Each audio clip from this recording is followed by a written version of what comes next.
जो पूछ रहे थे समावर्तन संस्कार होता था, स्नातक जिसको डिग्री आजकल दी जाती है, आजकल बड़े बड़े समारोहों में दीक्षांत समारोह कहते हैं होता है, वो दीक्षांत समारोह हमारे गुरुकुलों का हुआ करता था। उसमें माता पिता भी आते थे, आचार्य भी होता था। पूछा जाता था कि बताओ बेटा तुम गृहस्थ में जाओगे कि नहीं, तब वहां समावर्तन संस्कार होता था। ये प्रक्रियाएं थी, लेकिन महाभारत के बाद ये प्रक्रियाएं धीरे धीरे खत्म होने लगी। और एक बात और मैं आपको बहनों बता दूं, आदि गुरु शंकराचार्य जब घूम घूम कर सारे देश में शास्त्रार्थ कर रहे थे, तो उनका अंतिम शास्त्रार्थ हुआ था मंडन मिश्र से। और मंडन मिश्र का पता पूछते हुए आदि गुरु शंकराचार्य जब वहां गए, तो कुएं पर, गांव में घुसने से पहले कुएं पर बहुत सारी बहनें पानी भर रही थी। और शंकराचार्य पूछे कि बहनों ये बता दो कि मंडन मिश्र का घर कौन सा है। शंकराचार्य ने तो हिंदी में प्रश्न पूछा कि महिलाएं हैं, गांव की हैं, पानी भर रही हैं, लेकिन महिलाओं ने, उन औरतों ने संस्कृत के श्लोक में उत्तर दिया है। साधारण संस्कृत में नहीं, गद्य में नहीं, पद्य में उत्तर दिया। किरंगना भीत गायन्ति यत्र तम जानीय मंडन मिश्र धामा। ये आचार्य तुम गांव में घुस जाओ, सीधे गली से सीधे जाते रहना। जिस घर के ब्रह्मचारी, जिस घर में ब्रह्मचारी इस डर से वेद पाठ कर रहे हो कि पिंजरे में बंद तोता हमारी गलतियों को पकड़ ना ले, उस घर को तुम मंडन मिश्र का घर समझ लेना। कुएं पर भरने वाली, पानी भरने वाली साधारण औरतें भी इतना ऊंचा संस्कृत जानती थी, लोग भी बोले। उपनिषद में हमारे आता है, एक बार जनक ने कहा 1000 गायें हैं, इन गायों के ऊपर 10 तोला एक सींग पर सोना बांधा हुआ है। जो इस सभा में सबसे बड़ा विद्वान हो, वो इन गायों को ले जा सकता है। सभा में सभी लोग एक दूसरे का मुंह देखने लगे। जब कोई नहीं उठा तो याज्ञवल्क्य कहते हैं अपने चेले से, लेके इन गायों को हाँक ले। फिर महाभारत हो गई, कई दिनों तक शास्त्रार्थ चला। अंत में गार्गी खड़ी होती है। गार्गी कहती है, मैं आचार्य प्रवर से 2 प्रश्न पूछती हूँ, अगर इन दोनों प्रश्नों का उत्तर दे दिया आचार्य जी ने, याज्ञवल्क्य जी ने, तो आप सभी लोग हाथ जोड़ लेना, इनसे कोई नहीं जीत सकता। और मैं बता दूं, इसे देख लेना, याज्ञवल्क्य के पसीने छूट गए थे। दूसरे प्रश्न में तो यूं कहा, देव मूर्धापति सती, अरे गार्गी ब्रह्म के विषय में इतना प्रश्न नहीं करते, तेरा सर टकरा जाएगा, ये कहकर पिंड छुड़ाया। याज्ञवल्क्य जिनकी उस समय कोई विद्वान को जीत नहीं पाया था, गार्गी ने उनका मुंह बंद करा दिया। उनका हाथ जोड़ के कहना पड़ा कि ब्रह्म के विषय में बहुत ज्यादा प्रश्न नहीं किया जा सकता। कहने का मतलब गार्गी के प्रश्न का ठीक आंसर याज्ञवल्क्य को भी नहीं आ रहा था। हमारी बहनें, हमारी बेटियां इतनी बहादुर हुआ करती थी।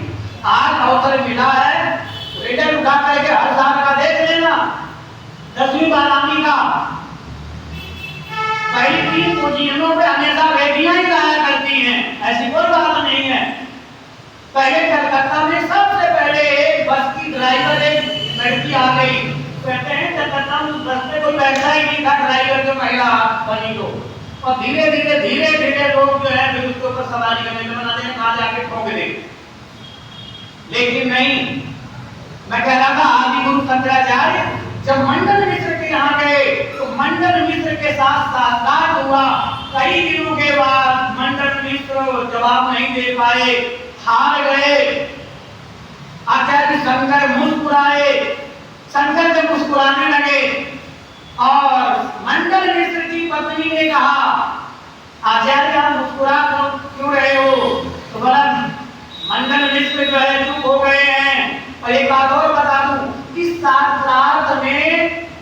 अध्यक्ष का जो काम कर रहा था, जो साक्षात का अध्यक्ष था, वो मंडल मिश्र की पत्नी थी।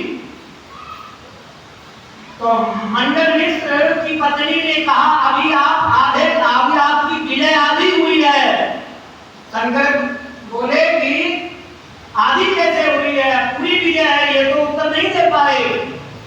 बोला मंडल मिश्र जो है वो गृहस्थी है, गृहस्थी आधा होता है, आधा उसकी पत्नी होती है। जब तक उसकी पत्नी को आप नहीं जीतोगे, आपकी जीत पूरी नहीं है। अब आपको मेरे से साक्षात करना होगा। और फिर जो है मंडल मिश्र अध्यक्ष बने, और जो है मंडल मिश्र की पत्नी और शंकराचार्य का साक्षात हुआ है। और शंकराचार्य के पति ने छूट गए थे। एक प्रश्न से अंतिम में कर दिया कि स्त्री पुरुष में किसे आनंद ज्यादा अनुभूति होती है, किसे जो है आह्लाद ज्यादा होता है। तो इन्होंने कहते भाई मैंने तो शादी की नहीं है, मुझे क्या पता है स्त्री पुरुष दोनों में किसको ज्यादा खुशियां मिलती है, किसको ज्यादा सुख मिलता है, किसको ज्यादा अनुभूति होती है, सुखद अनुभूति होती है। तो कहते पहले पता करके आओ, फिर मैंने तुमसे साक्षात करना। तो फिर आगे कथा आ जाती है, पढ़ा देते हैं तो ऊपर गाया प्रवेश किया वगैरह वगैरह, ये तो दिखाने के तरीके हैं। सही बात है कि मंडल मिश्र की पत्नी से आदि गुरु शंकराचार्य हार गए थे, और वहां से ये प्रश्न चिन्ह लगा है, लड़कियों के पठन पाठन पर रोक लगा दिया। वहां से इनको पढ़ने पढ़ाने में उनको पता लग गया कि एक औरत ने, एक पढ़ी लिखी महिला अगर हमें हमारे पति में छुड़ा दिया तो अगर सारी पढ़ी लिखी हो जाएंगी तो तेरी कत्ल खत्म हो जाएगी। तो इसलिए इनके पठन पाठन पर ब्रेक लगा, ऐसी ऐसी सूक्तियां पढ़ा दी। स्त्री शूद्र ना दियतानि की श्रुति, स्त्री और शूद्रों को मत पढ़ाओ। अगर इनके कान में गलती से वेद मंत्र के पढ़ जाए तो इनके कान में जो है नागा पिघला करके डाल दो। पढ़नी नहीं चाहिए इनके कान में, क्योंकि जो पढ़ जाए। और एक और हुआ, ये जो पवित्र ब्राह्मण के देखना, पौराणिक ब्राह्मण के गले में देखना तो मोटा जो पवित्र मिलेगा उसमें 6 धागे होते हैं। हमने पूछा क्यों भाई 6 धागे या जो क्यों पहना? बोला 3 धागा पत्नी का, 3 धागा मेरा, क्योंकि पत्नी को पढ़ने का अधिकार नहीं है वेद, ये जो पवित्र वेद पढ़ने का अधिकार है, इसीलिए हम पत्नी के नाम का जो घड़ी पहन लेते हैं। हमने कहा पंडित जी पत्नी का नाम का भोजन भी तुम ही कर लिया करो, उसका पेट भर जाएगा। पत्नी का नाम का भोजन भी तुम ही कर लिया करो, उसका पेट भर जाएगा। फिर क्यों बोलते? बोला ऐसा कैसे हो सकता है? तो बोला उसका वेद पढ़ने का जो है, जो पवित्र तुम्हारे गले में तुमने पहन लेने से उसको वेद का पुण्य मिल जाएगा, उसको ऊपर रख दिया है। तो वास्तव में यह अन्याय हुआ, लेकिन इस अन्याय को तोड़ने वाली पहली कड़ी बने हैं महर्षि देव दयानंद। महर्षि देव दयानंद से पहले पूरे भारत में, पूरे आर्यावर्त में कहीं पर भी महिलाओं के पढ़ने का कोई भी स्कूल, कोई भी पाठशाला कुछ भी नहीं थी। ये महाभारत विवाद की बात मैं कर रहा हूँ, शंकराचार्य की बात। पहले तो था, बिल्कुल थे दोनों, ये सब समाप्त कर दिए गए थे ये षड्यंत्र के तहत। और इस षड्यंत्र को सबसे पहले महर्षि दयानंद ने देखा और इस षड्यंत्र को तोड़ा। और महर्षि दयानंद को पता कहां से चला था? महर्षि दयानंद एक बार जा रहे हैं, देख रहे हैं कि 5 साल 6 साल की 5 साल की कन्या नंगी मंदिर के सामने बैठी हुई है। दयानंद ने जो है निजी दृष्टि कर लिए, उनके साथ कई पंडित चल रहे थे। बोला स्वामी जी देख लो, आप मंच में बहुत चिल्ला के कहते हो कि मूर्ति में भगवान नहीं, मूर्ति में नहीं, वो नहीं, मंदिर के सामने मस्तक तो झुक ही जाता है। दयानंद खड़े होकर के बोले, मतलब तेरे मंदिर के सामने, मूर्ति के सामने मेरा मस्तक नहीं झुका है। सामने देख बालिका खेल रही है, माँ 5 साल की मातृशक्ति खेल रही है और लगी है, मेरी दृष्टि उधर चली रही थी, इसलिए मैं नीचे देख रहा था। 5 साल की कन्या के अंदर दयानंद मातृशक्ति देखा, मातृत्व देखता है। आज जब भूखे बैठिए वाली बच्चों के साथ क्या हो रहा है आप सब देख सकते। एक बार इसी गंगा के किनारे चांदनी रात में बैठे हुए हैं, ध्यान लगा रहे हैं और छप की आवाज आई नदी में फेंकने की। यहाँ खुल दिए, देखते हैं कि एक आधी साड़ी लिपटी हुई एक बहन कुछ जो है नदी में फेंका है और कुछ कपड़ा साफ हो रही थी। जब वो आई तो दयानंद ने उसे रोका और पूछा तूने क्या फेंका है और क्या धोया है? तो वो रोने लगी, बोले कि गुरुजी ये मेरा इकलौता बेटा है, मैं विधवा हूँ, गरीब हूँ, मेरा बेटा इलाज में मर गया, किसी गांव वाले ने कोई भी दया नहीं दिखलाई, बच्चा तो मेरा दिल में ही मर गया था, लेकिन मेरे पास केवल एक साड़ी थी, कफन खरीदने के लिए पैसा नहीं था, इसलिए मैं रात के अंधेरे का इंतजार कर रही थी, आधी साड़ी काट के लाई हूँ कफन बना करके बच्चे को, और अब जो है इसको नदी में प्रवाहित करके जा रही हूँ। तो दयानंद ने कहा बेटे से ज्यादा तेरा ये कफन प्यारा था जो बच्चे के ऊपर से कफन भी उतार लिया। बोले गुरुजी बेटे से प्यारा ये कफन नहीं है, लेकिन मुझे इसी समाज में जीना है, मैंने अपनी आधी साड़ी को काट करके कफन बनाया था, अब इस आधी साड़ी को फिर जाकर के सुई से सिल लूंगी, क्योंकि मेरे पास तो यही एक साड़ी है ले दे करके। तब दयानंद कुछ दिन रात भर रोए थे, उनकी आंखों से आंसू पड़े। हमारे देश में की स्थिति बहनों की बड़ी खराब हो गई है, महिलाओं की स्थिति जो है बहुत शोचनीय हो गई है। और यही नहीं, जब ऋषि दयानंद से एक तथाकथित पंडित पुजारी नहीं जीत पाए तो दयानंद को हराने का एक नई युक्ति सीखी। क्या सीखे? मथुरा में यमुना के किनारे दयानंद है, एक वेश्या को पकड़े, खूब धन दौलत उसको दिया और कहा कि रात को जा करके दयानंद के पास जाना और उनसे कहना, प्रणाम करना और उनसे कहना मुझे तुम्हारे जैसा बेटा चाहिए। बस फिर क्या है, फिर बाबा तेरे चक्कर में आ जाएगा और हम सब लोग दाएं बाएं खड़े होंगे और फिर तीन पार्ट करके तू जब वो कुछ आगे बाबा आगे बढ़ेगा तो तुम शोर मचाना और फिर हम लोग डंडे भाले लेकर के बैठे ही रहेंगे।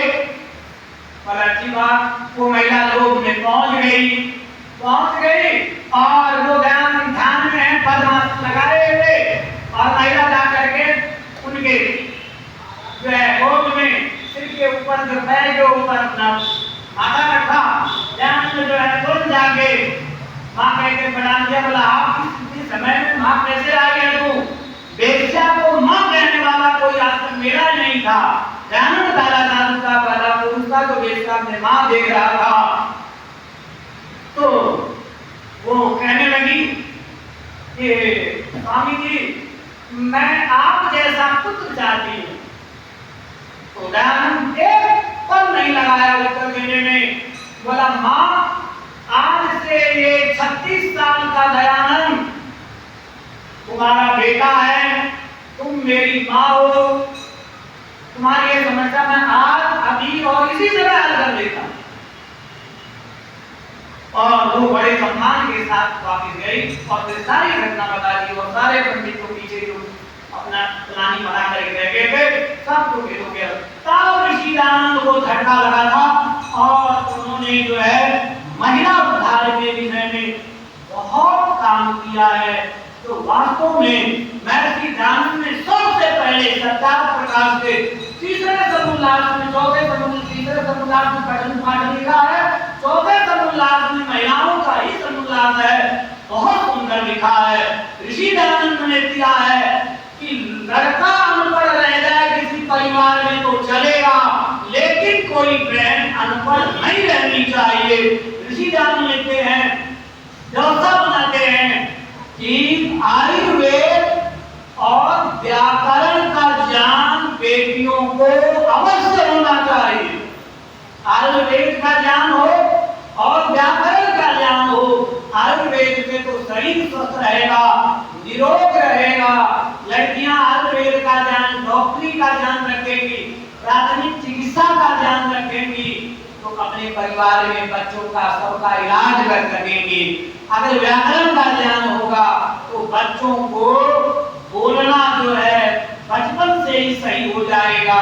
इसलिए आर्य समाज और महर्षि दयानंद ने महिलाओं के बाद, महाभारत के बाद जो श्रृंखला टूट गई थी, उस श्रृंखला को किसी ने शुरू किया तो ऋषि दयानंद ने किया, और पूरे विश्व का पहला गुरुकुल और पहला महिला स्कूल स्वामी जी श्रद्धानंद जी, जो स्वामी जी के शिष्य थे, उन्होंने देहरादून में खोला था। वो गुरुकुल आज भी चल रहा है। मैं केवल भारत की बात नहीं कर रहा हूँ, पूरे विश्व का कह रहा हूँ। पूरे विश्व में कई लड़कियों के शिक्षण का यदि पहला संस्थान कायम हुआ था तो महर्षि दयानंद के नियमों के अनुसार स्वामी श्रद्धानंद ने जो खोला था, और उनको भी झटका लगा था। उनकी बेटी आई और कहा, ईसा ईसा बोल तेरा क्या लगता है बोल, ईसा ईसा बोल तेरा क्या लगता है बोल। इसलिए उन्होंने तुरंत कहा, दयानंद की बात सही थी, और उन्होंने तुरंत गुरुकुल खोला लड़कियों के लिए। उसके बाद ये लड़कियों की पढ़ाई धीरे धीरे धीरे